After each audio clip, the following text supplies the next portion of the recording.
Hi friends, welcome to Salem Padma சமையல். இன்னைக்கு நம்ம என்ன பார்க்க போறோம்னா, டீக்கல்ல விற்பாங்க இல்லைங்களா ஸ்வீட் போண்டா, அதான் பார்க்க போறோம். பார்த்தீங்கன்னா அது நல்லா சாஃப்டா, வெளியில கிறிஸ்பா, உள்ள நல்லா சாஃப்டா இருக்கு பாருங்க. இதை நம்ம பார்க்க போறோம். அதுக்கு முன்னாடி நம்ம சேனல் இப்பதான் பாக்குறீங்கன்னா மறக்காம சப்ஸ்கிரைப் பண்ணிக்கோங்க, பக்கத்துல பெல் பட்டனையும் அழுத்திக்கோங்க. இப்போ இந்த இனிப்பு போண்டாவுக்கு தேவையான பொருள் பார்த்தீங்கன்னா, ஒரு கப் அளவுக்கு சர்க்கரை, ஒரு 4 ஏலக்காய், இதே கப்பில் பார்த்தீங்கன்னா 2 கப் அளவுக்கு நான் மைதா எடுத்து வச்சுருக்கேன். இது பார்த்தீங்கன்னா ஒரு 3/4 கப்பு தோசை மாவு, உப்பு ஒரு 1/4 டீஸ்பூன் பார்த்தீங்கன்னா ஆப்பச்சோடா. இப்போ ஃபஸ்ட்டு பார்த்தீங்கன்னா இந்த சர்க்கரை நம்ம பவுடர் பண்ணிக்கலாம். அப்படியே போட்டோன்னு வைங்களேன், கரையிறதுக்கு கொஞ்சம் நேரம் ஆகும். நான் இந்த ஏலக்காயும் சர்க்கரையும் மிக்சியில் போட்டு நல்லா பவுடர் பண்ணிக்கிறேன். இப்போ பாருங்கள், ஒரு மிக்சிங் பவுல் எடுத்துட்டேன். அதில் இந்த பவுடர் பண்ண சர்க்கரை போட்டுக்கலாம்.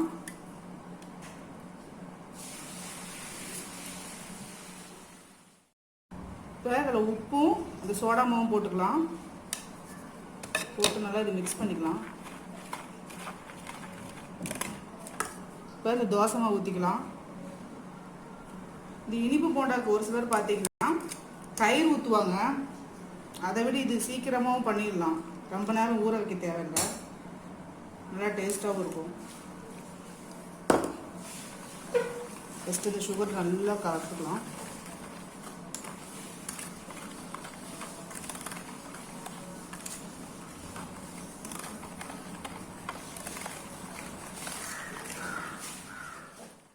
மைதாவை போட்டுக்கலாம்.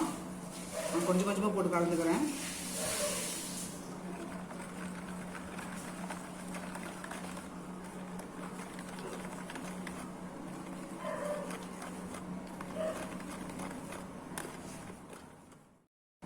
பாக்கி இருக்கிற மைதாவும் போட்டுறேன்.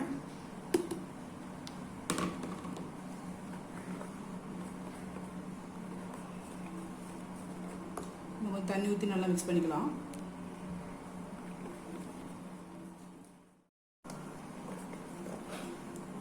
இந்த பாருங்க, இந்த மாதிரி இந்த பதத்துக்கு நம்ம மிக்ஸ் பண்ணி வச்சுக்கலாம்.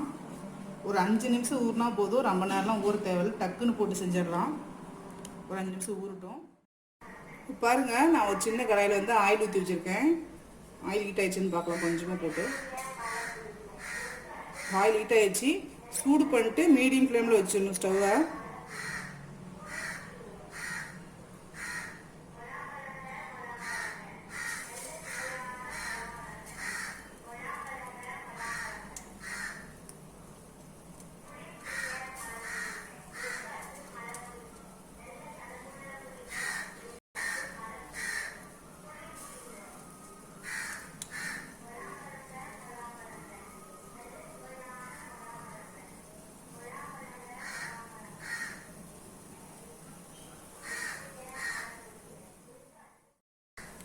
திருப்பி விட்டுக்கலாம்.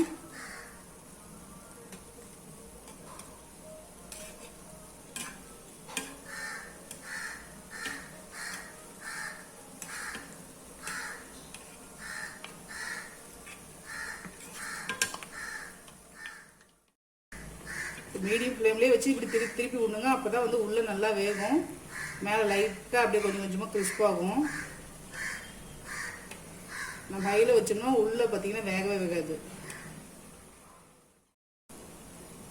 இப்போ கலர் சேஞ்ச் ஆயிடுச்சு, இப்படி எடுத்துடலாம். நம்ம ஸ்வீட் போண்டா ரெடிங்க. இப்போ பாருங்க, நம்ம செஞ்ச டீ கடை ஸ்வீட் போண்டா ரெடி ஆயிடுச்சுங்க. இது நல்லா டேஸ்ட்டாக இருக்கும். பார்த்தீங்கன்னா நம்ம வீட்டில் இருக்கிற பொருளை வச்சு ஈஸியாக செஞ்சிடலாம். இந்த வீடியோ உங்களுக்கு பிடிச்சிருந்தாக்க லைக் பண்ணுங்கள், ஷேர் பண்ணுங்கள், கமெண்ட் பண்ணுங்கள்.